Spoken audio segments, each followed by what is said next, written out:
We've been using USB devices for a very long time, so you'd think that USB would be pretty straightforward and something as simple as buying a USB cable would just make sense. But does it?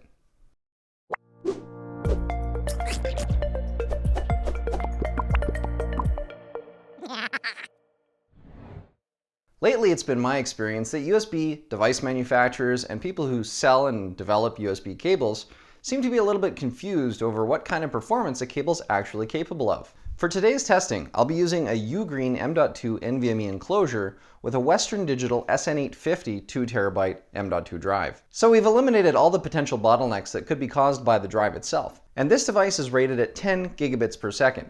And when we're talking about USB, there's actually a lot of different USB versions out there. USB 2, USB 3, USB 3.1, USB 3.2, 3.2 Gen 1, 3.2 Gen 2. It gets really confusing really quickly. So let's make quick sense of what the differences are between USB. So USB 2 has a maximum throughput of 480 megabits per second. That's about 60 megabytes per second. Now that's theoretical throughput. The actual throughput of USB 2 is closer to maximum about 45 megabytes per second. Now, 45 megabytes per second is about what you'd experience if you're using something like a standard USB storage key. This is a Kingston Data Traveler 64 gig USB stick. And we get between 38 and 42 megabytes per second. And that's as fast as that will go, regardless of the interface that we plug it into. Now, when we talk about USB 3.0 or super speed USB, we're talking about 5 gigabits per second. That works out to about 625 megabytes per second, or theoretically about 465 megabytes per second maximum throughput. A standard hard drive doesn't really perform that well anyway. Most spinning SATA 3 hard drives are at best going to output about 250 to 300 megabytes per second read speed just because of the limitation of a spinning hard disk. But when we get into NVMe drives and M.2 drives, we start seeing speeds capable of up to 7,000 megabytes per second. Now, you're only going to get that speed plugging it in directly to your motherboard in an M.2 slot, but it is really handy to be able to plug that into your USB to transfer data. Now, the maximum theoretical speed of USB 3.2 Gen 2 is about 1250 megabytes per second. Now, in the real world, true theoretical throughput, you're only going to get about 900 to 950 megabytes per second. And that's just due to limitations of overhead communicating with the device. Now, USB has gotten really confusing over the years. We started with USB 3, which was 5 gigabits per second. Then when the new USB revision 3.1 came out, we just simply started calling it USB 3.1 Type 1 or Gen 1. Then USB 3.2 came out and we still called USB 3.0 USB 3.2 Gen 1. Now, realistically, what matters is your total throughput. So you have USB 3.0 or 5 gigabits per second, and then you have 10 gigabits per second. So really we can get rid of all of the confusion just by saying this is a 5 gigabit per second or a 10 gigabit per second USB cable and USB device. So I went online and I purchased a number of USB cables that said that they were rated at 3.2 Gen 2, which is 10 gigabits per second. And they actually listed 10 gigabits per second right on their advertising page. I also have a number of USB cables that came with devices that I've purchased recently. So, for example, an Oculus Quest 2 cable. Now, the Oculus Quest 2 is a fairly new device, so you'd think if I'm buying an Oculus Quest 2, wouldn't they include a data cable that's capable of at least USB 3.0 or 5 gigabits per second? And as a matter of fact, no. This is just a charging cable, and it doesn't perform at speeds higher than USB 2.0. So the maximum throughput that you get out of this cable is 45 megabytes per second. So if you're trying to tether your Oculus Quest 2 headset using this cable in any form or with any extensions, you're not going to have USB 3.0 speeds. So I thought to myself, I bought the Google Pixel 6 Pro, and I like to use that for data transfer. And the cable they include is for transferring data from one phone to another. And this is that cable here. And you'd expect that this cable would be capable of at least USB 3.0 speeds. But you'd be wrong.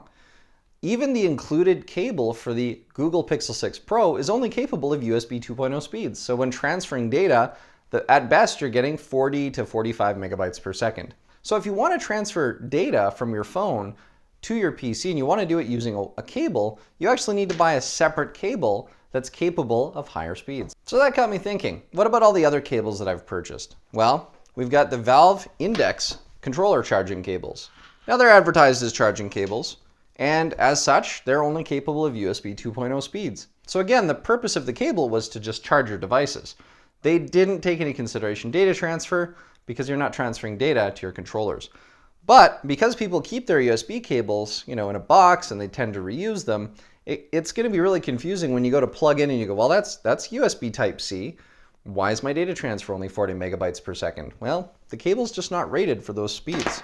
So next I tested my Aukey charging cable. Now this was advertised as a USB 3.0 charging cable. But again, it only works for charging and it only gives me USB 2.0 speeds. So again, I'm capped out at 40 to 45 megabytes per second. So that cable is no good for transferring data off of my M.2 drive. This little cable was purchased from Amazon from a vendor called LDL Rui, and it was advertised at 10 gigabits per second. That being said, I can only get USB 2.0 speeds out of it at 42 megabytes per second. Not only that, but this cable was suffering from disconnections randomly from the devices that I had plugged in. So right out of the box, that cable was an absolute failure. Next, I looked at a Fastgear product. This is a 10 gigabit per second cable. It's USB-C to C. When I tested this, it gave me all the expected throughput. I had write speeds just above 800 megabytes per second and read speeds closer to 940 to 950 megabytes per second. So this cable was actually really good and worked as advertised. This cable from Amazon Basics was advertised as 10 gigabit per second, and it actually performed the best out of all of the cables that I tested, consistently with the highest total throughput on read speeds. Now, some of the cables I was using were USB Type A to USB Type C, and so I needed to check out some adapters. So I purchased some Fastgear adapters that were advertised as USB 3.2, Gen 2, or 10 gigabits per second. The interesting thing is when I plug this into my Ugreen device like that, I'm only getting USB 2.0 speeds. In order to actually get full 10 gigabit per second, I had to unplug this, plug it into the computer's USB Type-C port, use the Amazon Basics cable, plug that into the actual M.2 enclosure, and then plug that into the adapter. That was the only way that I could get 10 gigabits per second. The adapter only works 10 gig one way. And that's not something that they disclose or even make mention of on their advertising page. So I thought, you know what, I'll try the USB A to C adapter that came with the Pixel 6 Pro. Surely that's got to be compatible with 10 gigabit per second. I tested it in both directions, from the device and also directly into the USB on the computer. And USB 2.0 speeds was the maximum I could get out of it. So this adapter cuts your USB speeds down from USB 3 to USB 2. So again, limiting data transfer from the Pixel 6 Pro down to only 40 megabytes per second. And when you're transferring a 4K video file, that's going to take some time. The main reason that I was looking into USB cables was because I was having difficulty finding a good USB extension cable for my VR headset. And that got me into Club 3D. So this is a 16.4 foot Club 3D 10 gigabit per second USB extension cable. Now, it is an active extension cable, which means that it actually should be able to go a lot longer. The challenge I had with this cable is right off the hop, it says it's 10 gigabit per second. It's advertised and sold as 10 gigabit per second. Right on the cable, it says super high speed USB revision 3.0. So this is not a 10 gigabit per second cable. It is a 5 gigabit per second rated cable that's been packaged up to look and pretend that it works as a 10 gigabit per second cable. Now, this worked as an extension cable for my VR headset for about 2 months before it stopped working. So ultimately, it didn't work out as intended. But when I tried to do data transfer tests across the cable, I found constant device disconnects. When I tested the extension cable with my M.2 enclosure, I found that there actually wasn't enough power getting to the other side to even power the enclosure, to even get the drive to be recognized. I was able, however, to connect a USB key to the other side and transfer data back and forth, but the speed was limited to the speed of the USB key, which isn't a whole lot. These extension cables, while really cool, are mislabeled and misadvertised as 10 gigabit per second when the cable itself has printing on it saying that it is only a 5 gigabit per second cable. Why would an extension cable not work as advertised? Well, there's a couple of reasons. Passive USB 2.0 cable can only be a maximum of about 5 meters. Any longer than that, and it needs to be active. And active cables can be about 3 times longer, 2.5 to 3 times longer than a passive cable. But you start to run into issues like voltage drop across the cable. A short cable like this, there's hardly any voltage drop from one end to the other. When you get a long 16.4 foot cable, the voltage drop is so much that there's not even enough juice left to power an M.2 enclosure. Now this is important because a 5 gigabit per second cable has a maximum length of about 3 meters as a passive cable. Now an active cable, USB 3, you should be able to easily get 3 meters, 15 feet, 16 feet out of a single cable.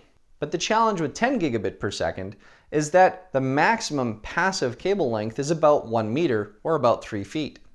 So trying to create a 16.4 foot 10 gigabit per second extension cable, well, that's way out of spec for what USB 3.2 Gen 2 or 10 gigabit per second is capable of. Now I have another extension cable. It's a Cable Creations cable USB 3.0 active extender that I'm using with my headset right now. And it has no disconnection issues. So the headset, USB devices, USB keys, everything stays connected for an indefinite amount of time. But it still has the same problem of losing so much voltage from the length of the cable that it won't power the M.2 enclosure. So I ran into the same issue. I could not test whether or not the cable was 5 gigabit per second capable. And so in reality, if you're looking at extending your USB, there's a couple of things you'll want to do. Get a USB 3.0 cable, but get one that's got a powered end on it or a powered USB hub on the other side. That ensures that the power for your device is directly available coming from the other end. If you just have a cable like this, the only power that you're getting is from your USB port on your computer. By the time it gets over here, there's just not enough power left to power any significant devices. There's a lot of extension cables you can buy that have a little power adapter plug right on the other end. Plug that into the wall, and now you've got full USB power at the end of your cable without having to rely on the power from your USB port. So why did I decide to do a video on this? Well, it's been really frustrating for me to find good USB cables. And while the Ugreen cable that comes with the M.2 enclosure worked exactly as advertised, as did the Fastgear 10 gigabit per second cable and the Amazon Basics cable, which actually performed the best out of every cable that I purchased. So it was frustrating for me trying to find a cable that works with things like M.2 devices. I do a lot of data transfers between client devices and storage devices, my computer and other devices, and 10 gigabit per second USB is very convenient when it works. But all these other cables, the LDL RUI cable completely failed. The adapters that I bought didn't work.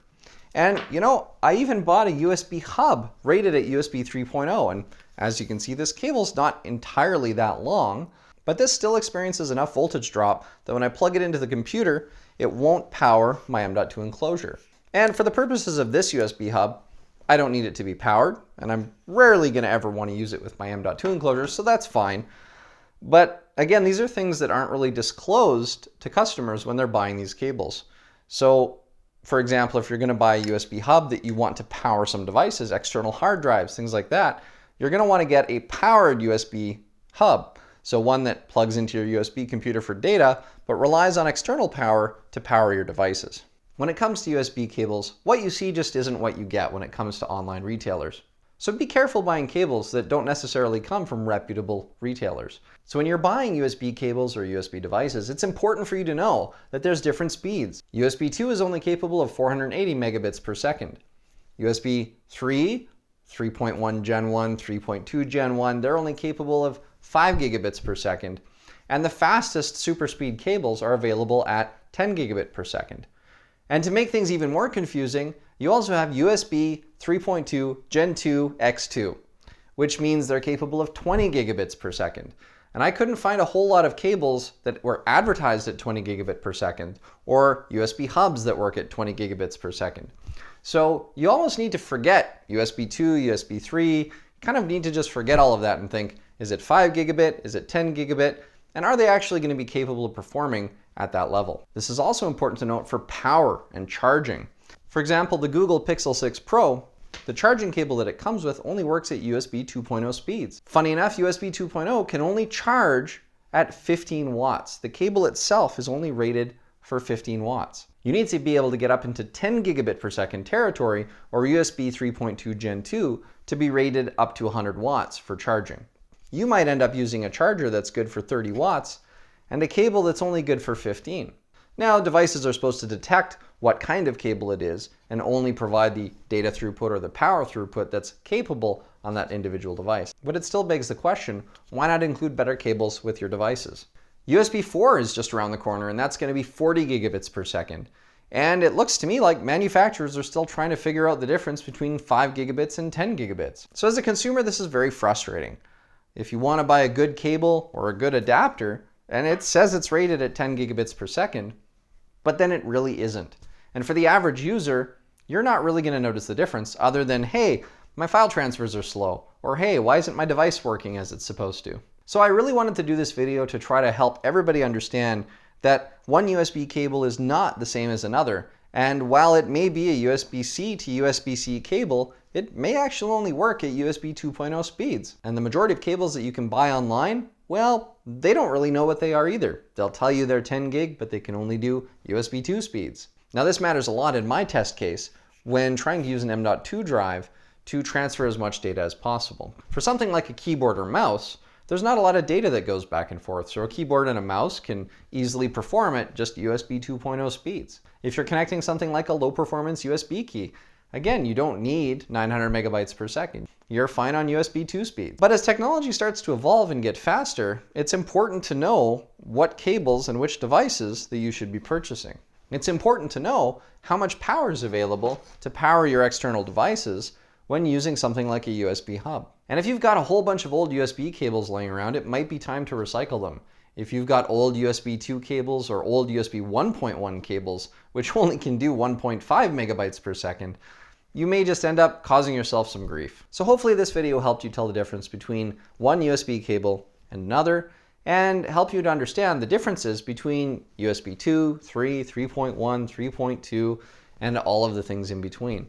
So if you're going to be purchasing USB cables or USB hubs, make sure that it's what you need for your application. So if you have any questions about USB hubs or USB cables for your particular application, go ahead and leave your questions in the comments, and I'd be happy to answer. That's it for today's video, and I'll see you in the next one.